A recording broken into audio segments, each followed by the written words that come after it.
Pugs, Pekingese, Shih Tzus. You've seen these little dogs 1,000 times in handbags, on laps, in the arms of queens and emperors. But almost nobody knows where they actually came from. Every single one of them is Chinese, and their names are hiding some of the wildest stories in Chinese history. One of these dogs started out as a lion who begged the Buddha to shrink him. Another is named after the most beautiful woman who ever lived, a woman who brought down an entire empire. And one of them, a favorite of emperors, was very nearly wiped off the planet. Today we're cracking open the real meaning behind the names of China's most famous dogs and what they actually say in Chinese and the history buried inside every one. Let's start with the pug. Pugs are one of the most popular dog breeds in the world. European royal families have been raising and breeding them for over 100 years. But you probably didn't know that they actually came from China all the way back around 400 BC. Now, these dogs were bred specifically for kings and emperors, and you can see why. If you look carefully at the wrinkles on a pug's face, it looks a lot like the Chinese character Wang, which means king. We call this the prince mark. Foreign visitors began to discover the breed in the Song dynasty from about 900 to 1200 AD, and the craze built up from there.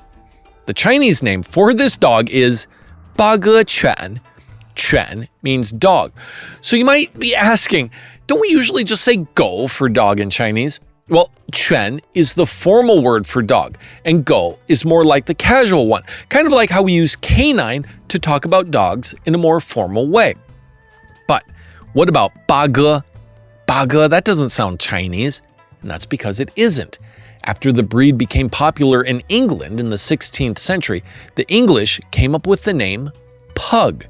One theory is that it comes from pugnus, which is Latin for closed fist, because the face of a pug kind of looks like a closed fist. And then that name got transliterated back into Chinese. Before that, it was called Haba Quan, which in ancient Chinese allegedly meant something like little monkey. All right, now we get to Chow Chows. In this case, the Chinese name is completely different from the English word in both sound and meaning. In Chinese, Chow Chows are called Song Shi Quan, which literally means loose lion dog. And you can see where they got that from. It's got that loose neck fur that looks like a big mane. The Chow Chow has a long history in China.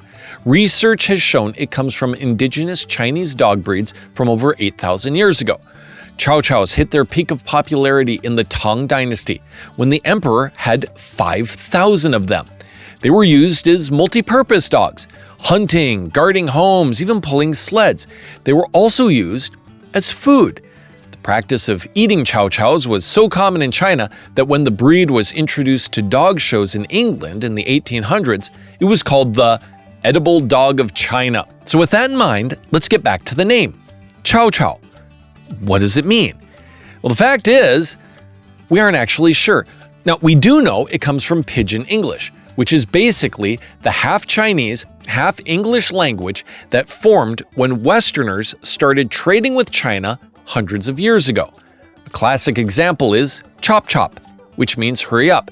It comes from an attempt to say the Cantonese word gap gap in English. The thing is, we don't know which character chow came from, but we have some guesses. The first guess is that chow means mixed. Think about chow mein, chow mian, or stir-fried or mixed noodles. So if Western breeders thought the Chow Chow was kind of a mixed-up breed, maybe they went with that word. Another guess is that chow means food. Now think about it. Dog chow, let's chow down. All of these are about food. So if Westerners visiting China saw people eating these poor dogs, maybe they just saw Chow Chows as food dogs and they named them after that. On that note, if you're in China and you see xiangrou or fragrant meat on a menu, be wary. That might be dog meat. Now, let's talk about Shih Tzus.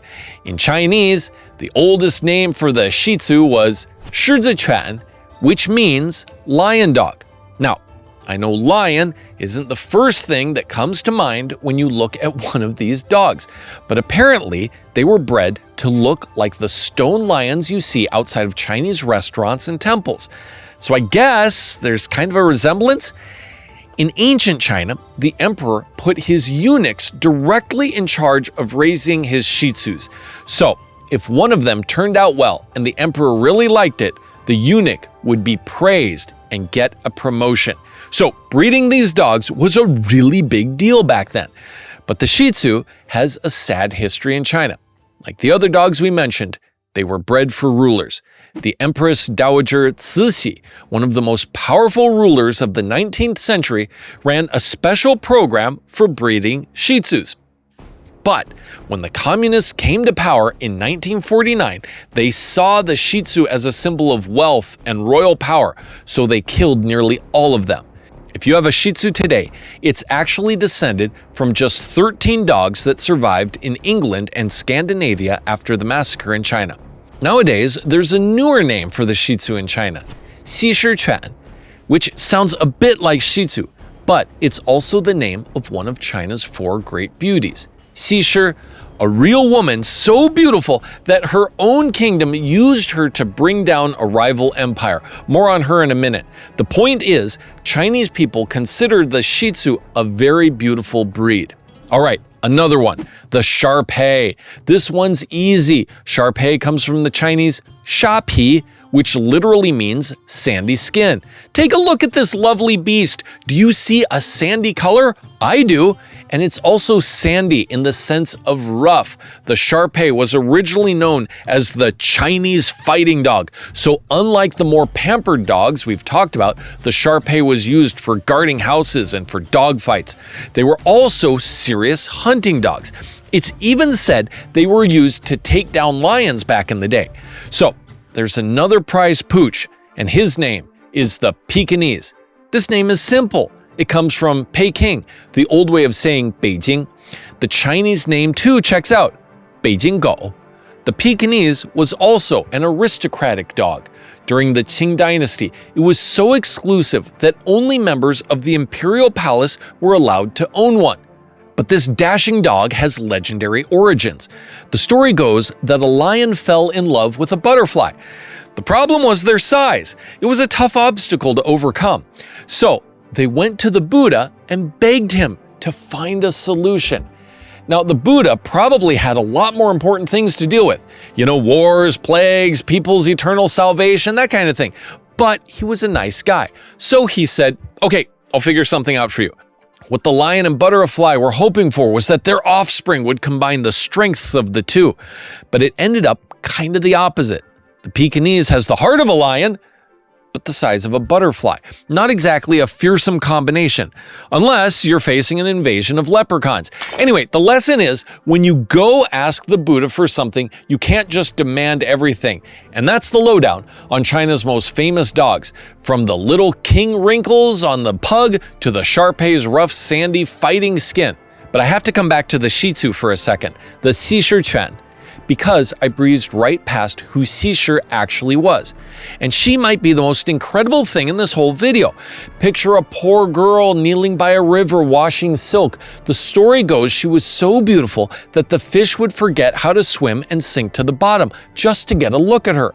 And her own kingdom took that beauty and turned it into a weapon. They trained her for 3 years and handed her to the king of their enemy to make him fall so hard in love that he'd forget to run his own country. That story is on your screen right now. Click it to watch. And until next time, 再见!